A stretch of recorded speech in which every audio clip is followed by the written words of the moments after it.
Can we please give a huge bar cheer and welcome, he's on the stage, to Mr. Philip Woodford.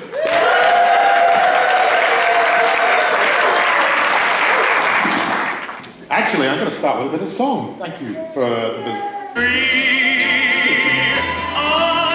Listen to the words. Daring to try to do it or die, I've gotta be me. Oh, that's the dear departed Sammy Davis Jr. That's him, this is me, and wow, look at me, this is the smartest I've been in weeks. There's a dear friend over there who didn't even recognize me. So, is this really me? That's the question for this evening, you know? Because that question, I gotta be me, is kind of at the heart of what Tim has described as the masks we wear. I'm actually, there's another title to this, which is how acting can teach us to become our true selves. And the reason I ask this, it gets confusing because, I don't know, did you hear Abe Edmondson recently? Yeah. On the Desert Island Discs? It was a rather beautiful edition. And he reminisced about his dear friend, Rick Mail. But at the end, he admitted that age 66, he still didn't know who he was. And his luxury was going to be, on the desert island, a tab of acid. Which I thought was rather beautiful. He hoped that by doing that he would expand his consciousness and he would answer the question, who am I? And I thought, well, I know another actor who's in his 80s. He went to two friends of mine who run workshops with the very same question. He's played all these parts. I don't actually know his name. I'm not allowed to be told, but he comes with the same question. Who am I? And I guess I wonder, do all of us wonder that question? Does it get confusing? But we've heard about Shakespeare already tonight, and this is what he wrote. Over 400 years ago, he wrote As You Like It. It's actually the 100th anniversary of the publication of the first edition. And As You Like It, Jake says, as you probably know, all the world's a stage and all the men and women merely players. They have their exits and their entrances, and one man plays many parts. And I wondered, is that true for all of us? We all have these parts we play, some conscious, some unconscious, some welcome, some less welcome, perhaps those that we meet along the way.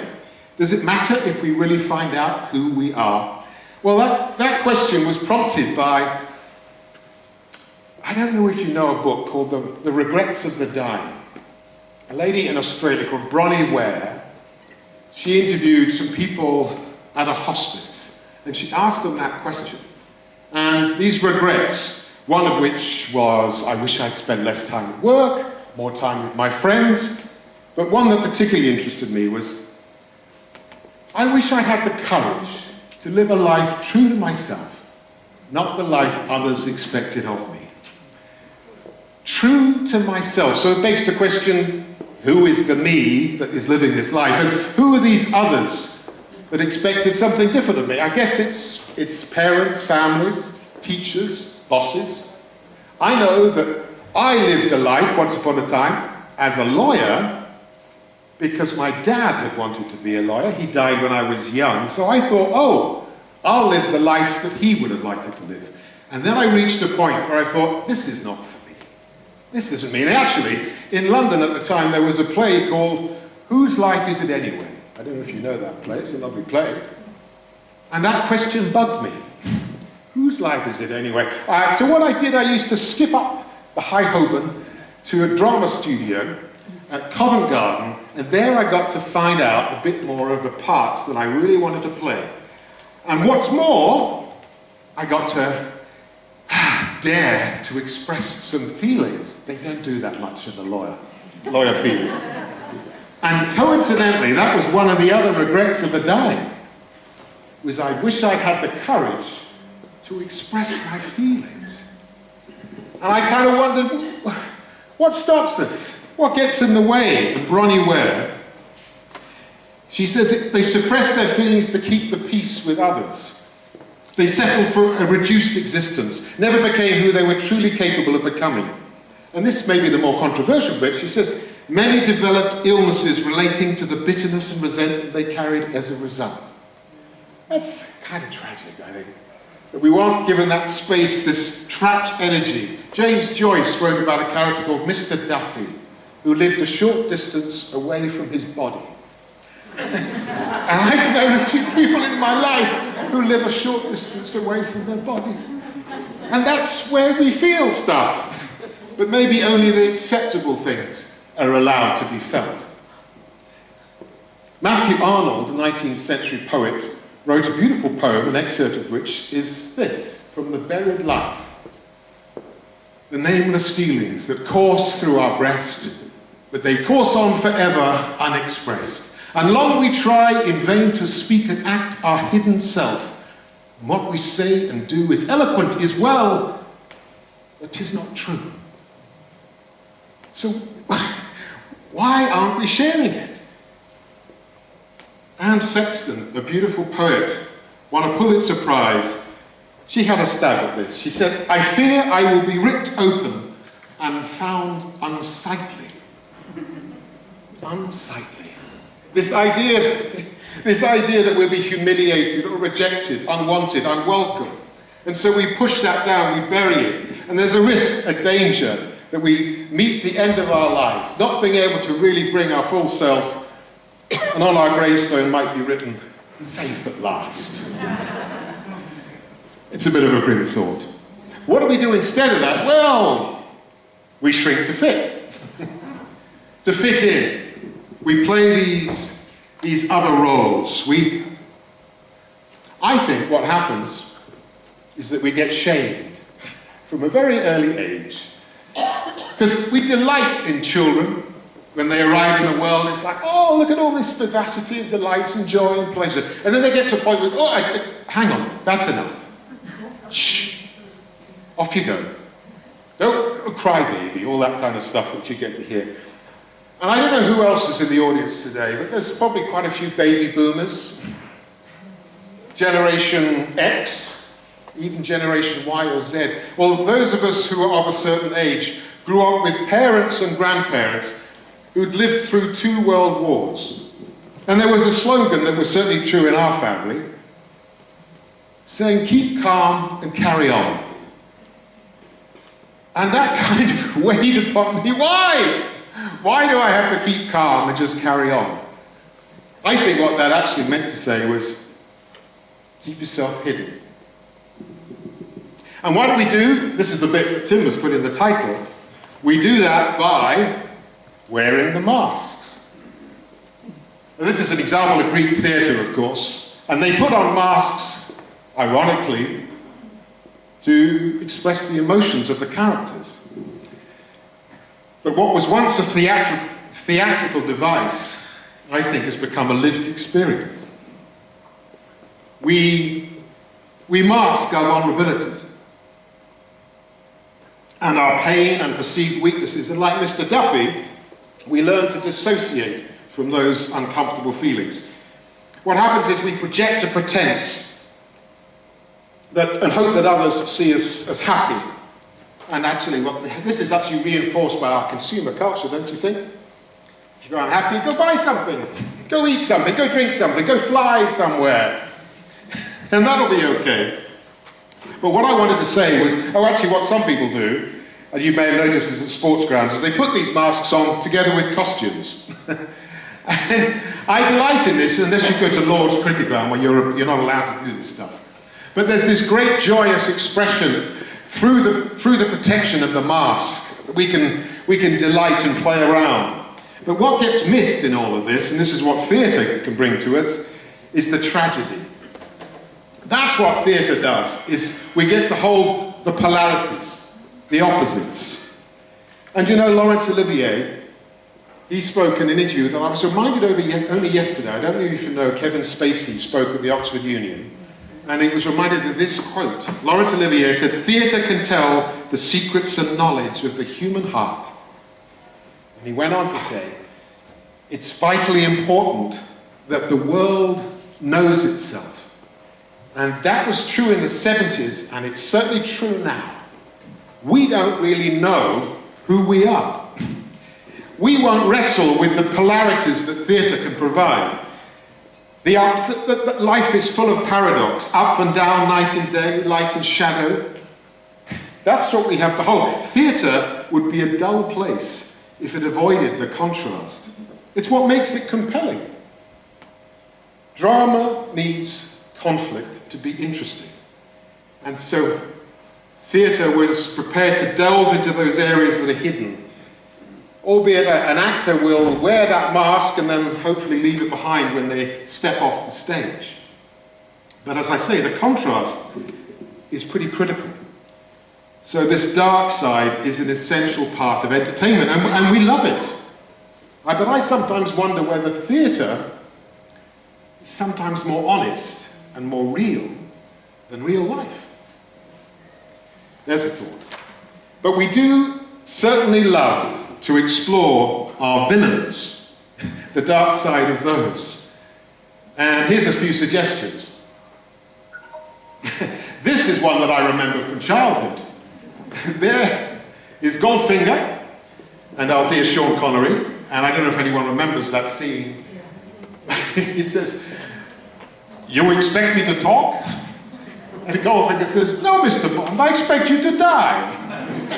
And I thought that was brilliant. Of course, we know that he's going to be okay, he's going to be saved.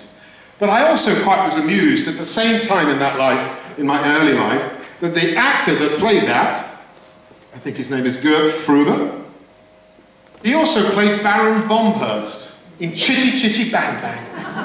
I love that movie.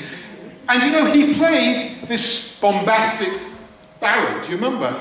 And so he also danced with his wife.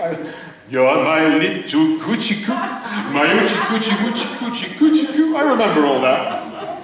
But we also remember in that movie, who was the villain in Chitty Chitty Bang Bang? The child catcher. It frightened the crap out of me. Yeah. The children, come on, all this kind of stuff. I should have really put him up there. But I've got instead another lovely actor, Alan Rickman, Sheriff of Nottingham, won a BAFTA for that. The bad villain. Do you remember one of the lines from that? "Loxley, I'm going to cut your heart out with a spoon." Oh, and cancel Christmas. Oh, he was great, but he allowed us to be entertained by that darker aspect. Maybe a little bit more sinister. Anthony Hopkins as Hannibal Lecter. He won an Oscar too for playing the villain. I think we all remember that line. "I ate his liver with some fava beans and a nice Chianti."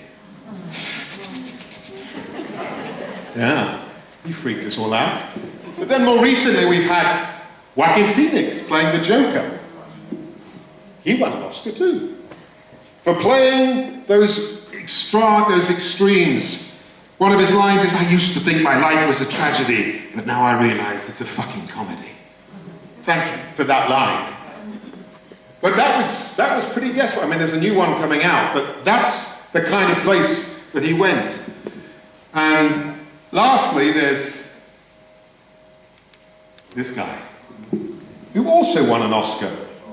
Christopher Waltz in *Inglourious Bastards*, playing Hans Landa. Slow, charming, deliberate, menacing tone. And maybe we think, oh, God, that's compelling to watch. But it's got nothing to do with me. Oh, no. I don't have those kinds of thoughts or feelings. I was thinking of the child catcher earlier. Oh, we wouldn't push children away, would we? But I remember that children at the time were seen and not heard.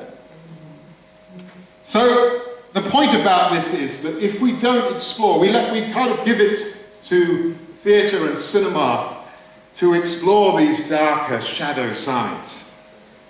But if we don't, then the flip side of this comedy is that I don't think we're being honest or true to ourselves. And how do we get to do that? Well, there's a thought I have here. I don't know if anyone's heard of this. Holding the tension of opposites. On the left, it looks like a Venn diagram, but actually that's called a mandala. And the reason it's called a mandala is that's the Portuguese word for almond, which is that centerpiece. And it's used in a lot of religious, you can see that iconography in a lot of religious circles, but the idea that can we hold heaven and earth together, or in our ways, there are polarities, dark and light, the idea that we are able to feel that opposition within ourselves, the paradox of life, and hold the balance. Can I bring that to me and to others? There's a beautiful story of a writer called Francis Weller. He wrote a book called The Wild Edge of Sorrow. He went to Africa, and he went to a village, and there was this beautiful woman that he was struck by because she was so joyous. And he said to her, through an interpreter, I think, "Why are you so joyous?" And she answered, "Because I cry a lot." And I just thought that was beautiful. That's the polarity. It's like, I think we have to, and actually it links to one of the other regrets of the dying, which was this: I wish I'd let myself be happier. And it's kind of extraordinary, let myself be happier. And my thought is that if we let ourselves be happy, we also have to let ourselves be sad. But where do you do that? Where do you find a place where people won't, in Anne Sexton's way, risk being, what was her quote? That I'll be ostracized or found unsightly. So the idea that we have this option to explore our life, the authentic selves. The origin, the etymology of authentic is author. So my suggestion is actually, rather than be the author, we can also be the creator of a life. The canvas is ours, and we have colours to express. Shakespeare, if he was right that all the world is a stage, then let's live that beautiful, fully expressed life and display some of the colours. Now, that's one version of a peacock, muted, darkened. But listening to Martha Graham, who was a choreographer, she said there is a vitality, a life force, a quickening that is translated through you into action, and because there is only one of you in all time, this expression is unique. So what she's saying is, put some colour on it. That's the uniqueness that each and every one of us has. And so it occurred to me that actually, maybe I should be running a different kind of workshop, and if anyone's interested, maybe I will. I'll put that up there, but a villainy workshop. And we get to explore all these different ranges, these colours of who we are. So, yeah, I want to thank you very much for coming out on a wet night, and for some of the friends that are here, because it was here a year. I only arrived in this town a year ago. I didn't know anyone. But I had the idea, maybe I'll do a bavard. And I wouldn't have found out all I have about myself in this year had it not been for some of these wonderful people here. It's a community that helps you find out more of who you are. And so for one final 40-second burst, I'm going to ask Sammy Davis Jr. to sing us out. And if you want to join in, I'm certainly going to go for the big ending. The reprise, the invitation to be in our bodies, spread our arms like brightly coloured peacocks, and unashamedly dare to celebrate our extraordinary life together.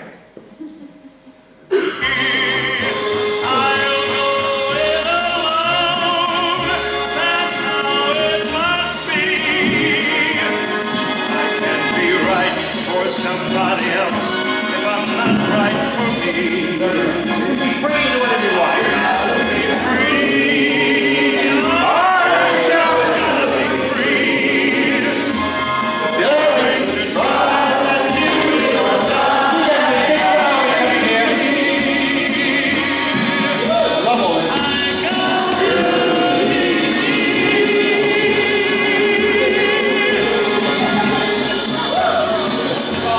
Thank you very much.